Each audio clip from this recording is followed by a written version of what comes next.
એક મહત્વપૂર્ણ સમાચાર અમદાવાદથી, જ્યાં કાલુપુર સ્વામિનારાયણ મંદિરના ગાદીપતિના પુત્રએ નોંધાવી છે ફરિયાદ. પત્ની તથા તેના સાસરિયા સામેની આ ફરિયાદ છે. ભાવિ આચાર્ય ભજેન્દ્ર પ્રસાદ પાંડેએ 6 લોકો સામે પૈસા પડાવવાનો આક્ષેપ કર્યો છે. હનીમૂન માટે બાલી લઈ ગયા બાદ પત્નીએ કેફી પાવડર પીવડાવવાનો આરોપ છે. 11 લાખ રૂપિયા પડાવવાનો ભાવિ આચાર્યએ આ પ્રકારનો આક્ષેપ મૂક્યો છે. આરોપીઓએ 100 કરોડની માંગણી કરી હોવાનો પણ આરોપ લગાવાયો છે. ઘાટલોડિયા પોલીસે હાલમાં ગુનો દાખલ કરીને આ કેસમાં તપાસ શરૂ કરી છે.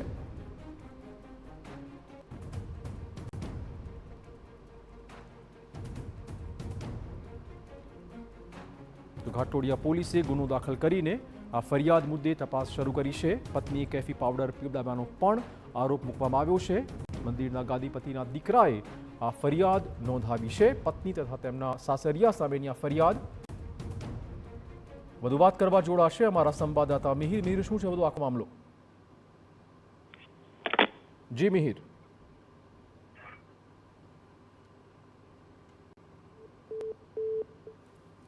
₹11 લાખ પડાવવાનો ભાવિ આચાર્યનો આક્ષેપ. લગભગ 100 કરોડની ફરિયાદ નોંધાવાઈ છે. 100 કરોડની માંગણી કરી હોવાનો આરોપ પણ સામે આવ્યો છે. ઘાટલોડિયા પોલીસે હાલમાં આ ફરિયાદ નોંધી લઈને આ કેસમાં તપાસ શરૂ કરી છે.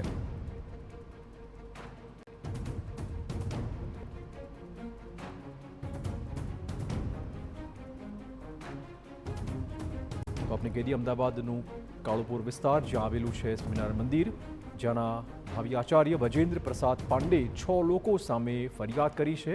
ફરિયાદ એ પ્રકારની છે કે આ તમામ લોકોએ ભેગા મળીને પૈસા પડાવી લીધા છે. વધુ વાત કરવા જોડાશે અમારા સંવાદદાતા મિહિર. મિહિર, શું વધુ અપડેટ? જી મિહિર.